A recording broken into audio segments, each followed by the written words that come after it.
Any resemblance to actual persons, living or dead, is purely coincidental. No games were harmed in the making of this motion picture.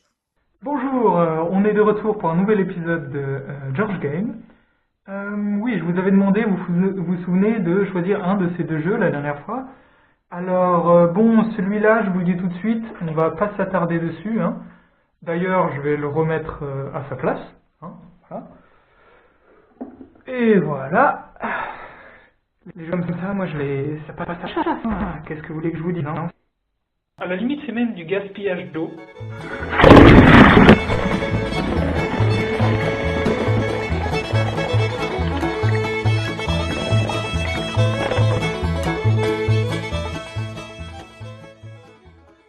Hey there, moi c'est Juicy Jane.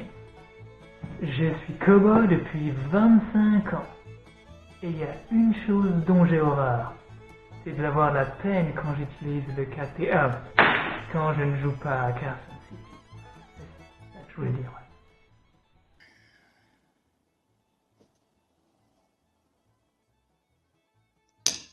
Bon, l'éleveur de vaches, il fait quoi là? Il distribue les cartes ou il boit du pastis? Eh oui, on attend. Hein?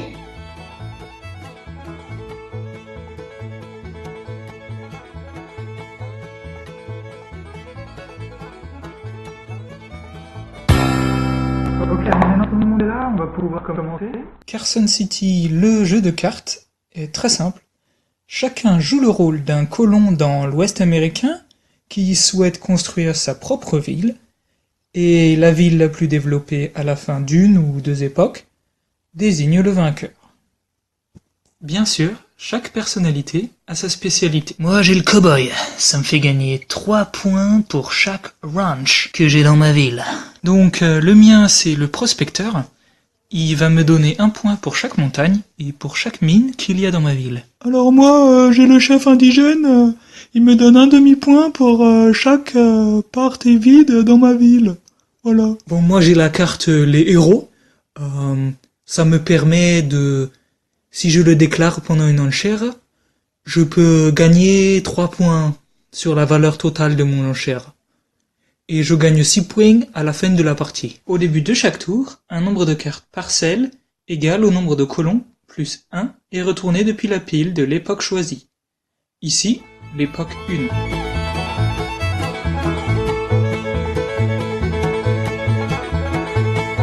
En plus de cela, une carte personnalité est placée face visible. Une fois que les colons ont regardé, ont trouvé une carte parcelle ou personnalité qui l'intéresse,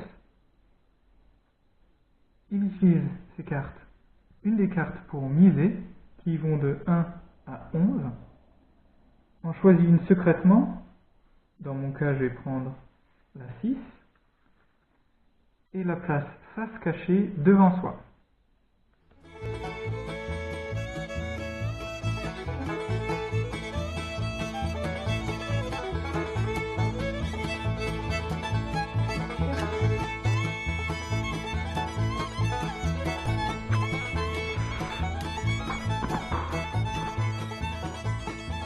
Retiens tes chevaux, mon garçon.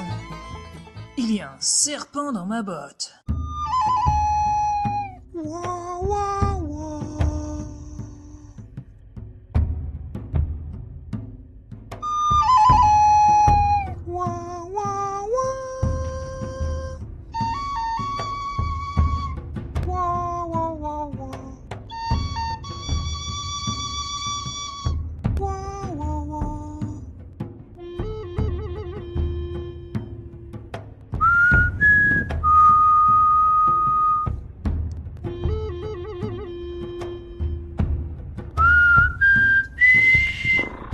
Bon, on retourne les cartes là ou quoi?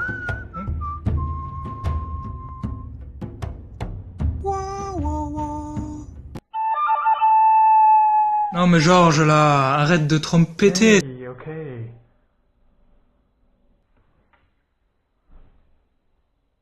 J'ai remporté la manche.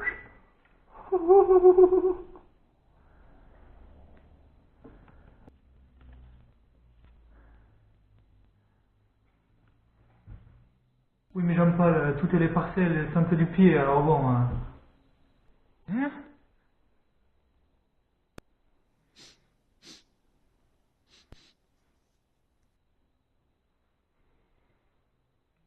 chacun reprend sa carte parcelle et on retire les cartes misées. Le colon avec la mise la plus importante choisit en premier, donc dans ce cas Jean-Paul, et ainsi de suite. Dans le cas d'une égalité, ici Juicy James avec 8 et Marcel.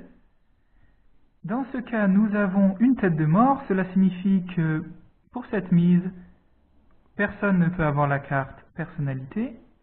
Et pour départager nos deux amis, nous allons devoir donc piocher une nouvelle carte personnalité. Au dos de la carte personnalité figure un chapeau de cow-boy. Juicy James ayant un chapeau de cow-boy, il sera donc le premier. Il passera donc le premier. Et Marcel en second. Marcel a une botte, vous voyez qu'elle se situe en bas de la carte. N'ayant misé que 6, je serai donc le dernier à choisir une carte.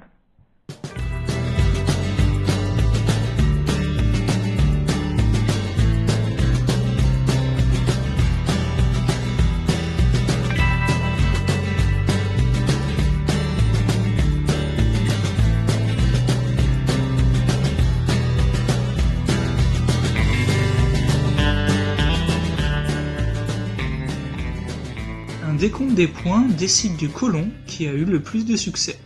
I won! Yeah! Ah mais ce jeu il est vraiment bien pour les gens qui ont besoin d'apprendre à compter. Moi je dis ça comme ça. Et voilà, j'espère que ça vous a plu. Une petite récap. Ce jeu, il est très simple. C'est ce que j'adore avec ce jeu. Il est très simple et pourtant, chaque partie est différente. Il y a des cartes personnalité, il y a beaucoup de cartes personnalité, il y a beaucoup de cartes terrain, et le mix en fait est différent à chaque fois, donc chaque partie est unique. Un autre point positif, c'est l'addition. À la fin, il faut faire une petite addition, chacun doit faire une petite addition. Pour ceux et celles qui apprennent encore à faire des additions, c'est une bonne opportunité de faire des additions dans un contexte un peu différent et un peu plus intéressant. Malheureusement, ça veut dire que les plus jeunes ne vont pas pouvoir compter leurs points, ils auront besoin d'un adulte ou d'une personne plus âgée pour le faire à leur place. Un autre point négatif, malheureusement, c'est la police et la taille des nombres sur les cartes de mise. C'est pas très important, mais on les voit pas très bien, je trouve qu'elles sont les chiffres sont un peu écrasés. Et on a du mal à les voir, donc pour les personnes les plus âgées ou pour les personnes avec des lunettes comme moi, ça peut être un peu plus difficile. Un autre point positif, c'est le fait que s'il manque des joueurs, vous pouvez jouer avec des joueurs dits fictifs, et le décompte des points pour ces joueurs va être très rapide, c'est-à-dire qu'il va suffire de regarder les cartes, le nombre qui est marqué sur les cartes, vous en faites la somme, donc ça c'est par exemple pour une carte terrain, vous voyez le nombre 12. Pour une carte personnalité, vous regardez les nombres qui sont en bas de la carte, vous en faites la somme, et voilà, vous avez les points pour un joueur fictif. Donc ça va être très simple, vous n'avez pas besoin de vous organiser, etc. Vous pouvez jouer avec 1, 2 ou 3 joueurs fictifs. Voilà, j'espère que ça vous a plu, et on se voit à la prochaine. Bye bye! Quel jeu souhaitez-vous que je présente la prochaine fois? Papa Paolo ou Rayatea? Écrivez votre choix dans les commentaires.